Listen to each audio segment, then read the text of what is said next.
Silicon Valley, technology, art, green, and sustainability.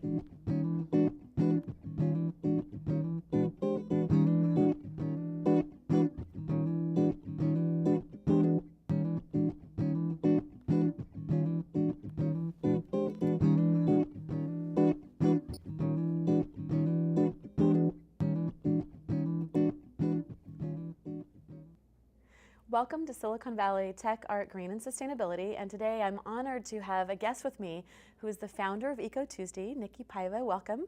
Welcome, thank you. And you know, it's so funny because I think 3 years ago I met you at my first EcoTuesday, and I had actually cut a board meeting with another founding member of the U.S. Green Building Council Silicon Valley branch, and we really wanted to come up to your event. I forget who the speaker was, but it was just such a wonderful experience, and there was hundreds and hundreds of people up there. And you know, we felt guilty because we felt like we were, you know, the Ferris Bueller day off, and we're like, okay, we're doing something really fun tonight instead of going to a board meeting, which is a good thing, you know, because we were doing a good thing. But I couldn't make the meetings because it was the same night as our board meeting. It fell on the same night.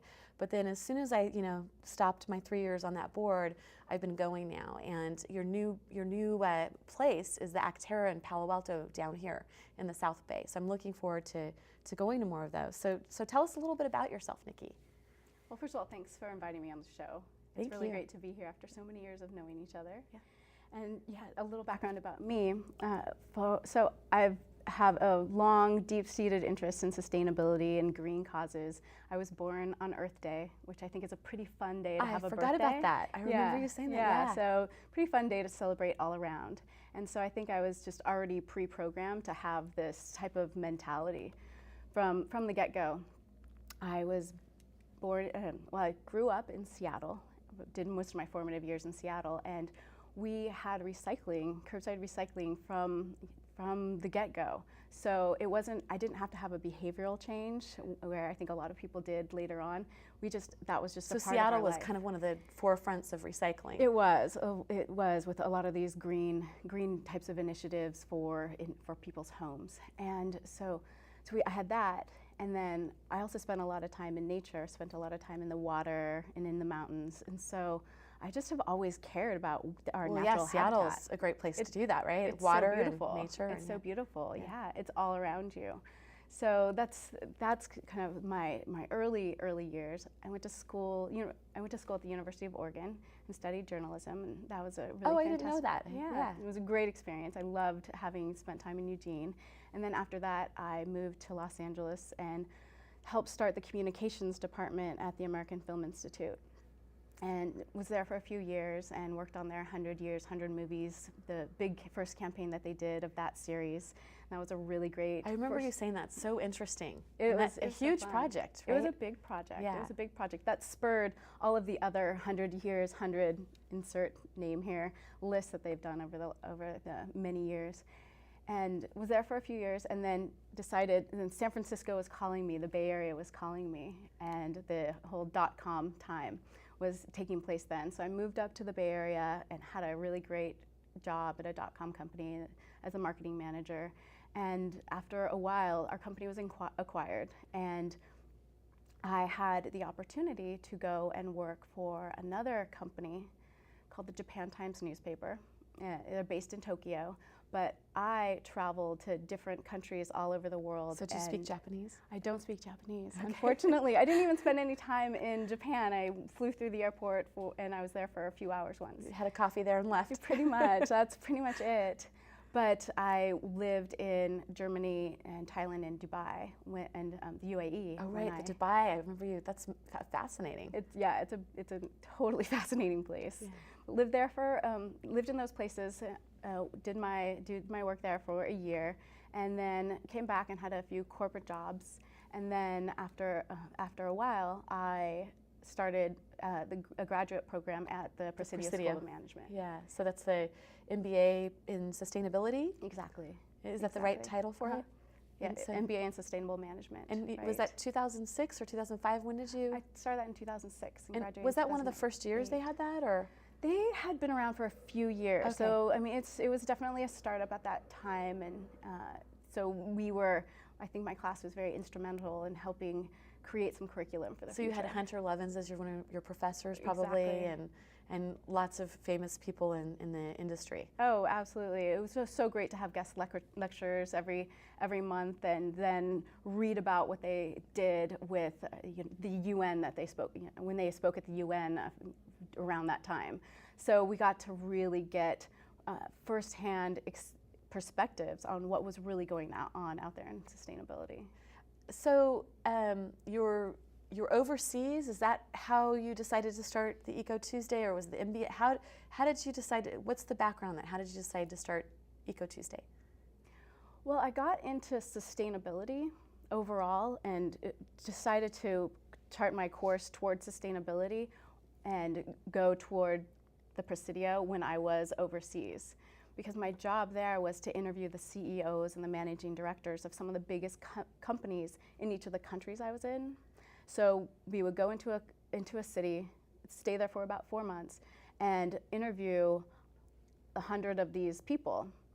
And I would write the article about this company's overall economic outlook, their long-term goals, their community relations, and their environmental outlook. And I just remember there was this one meeting I had with the CEO of a property development company in Dubai. And we were in his office, very, very high up, beautiful, beautiful place, gorgeous view of the Persian Gulf, beautiful water. And he was telling us about this big plan that he had to build a new hotel right on the water. One of those lavish hotels that you can really only get in the UAE. They're just totally out of this world. And I asked him all these things about the business model, and then I got into questions about the environmental impact and the social impacts of what this building was going to have in the area. Because you've been involved in green business for a long time. I haven't been to Dubai, but just all that stuff just went up, right? Exactly. All of a sudden, there it is. I know, right? It happened so fast. Yeah. But so his response, he had no response. He couldn't even think of something to say. Because it wasn't even on the plane of conversation at that time. Exactly. So he just gave me a blank stare, and after a few seconds of uncomfortable silence, he offered me another cup of coffee. So I just realized that I really need to focus my efforts into working with businesses to help them. So you had kind of an aha moment with that conversation with this gentleman. That conversation, and not only that conversation, but I had the same type of experience so often with these CEOs of these big companies, and I thought, wow, these are the people that are making these changes, they're not making the changes, so we need to have other people in these businesses that will help make the change. And help figure it out for them. Exactly. And kind of move them along. Right. And you were doing your MBA at that time too? So you're overseas wow. No, I did this a few years before I did my MBA. And so while I was at the Presidio, a semester in, I started EcoTuesday. So this month, you're going to be celebrating 5 years? Mm-hmm.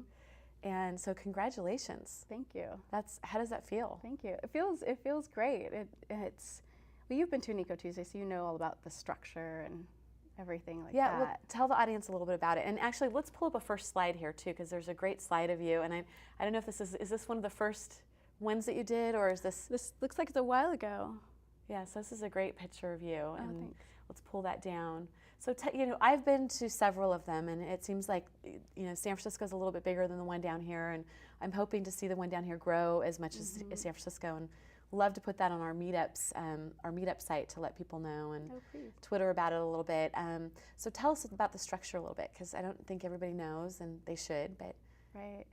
The structure is, well, first of all, we wanted to create an event where people could feel comfortable when they walked in the door. Because networking events oftentimes make people feel uncomfortable and they're awkward, and I don't know about you, but sometimes I go into them and I think, oh my gosh, I do not want to be here. A panic. Right. I know it's good for me to be here. What am I Everyone here knows everyone but me and all this stuff. And so there was that whole part, but there was also another part where when we started this was in 2007. It was right after The Inconvenient Truth came out, and people were really starting to notice that the planet was in jeopardy.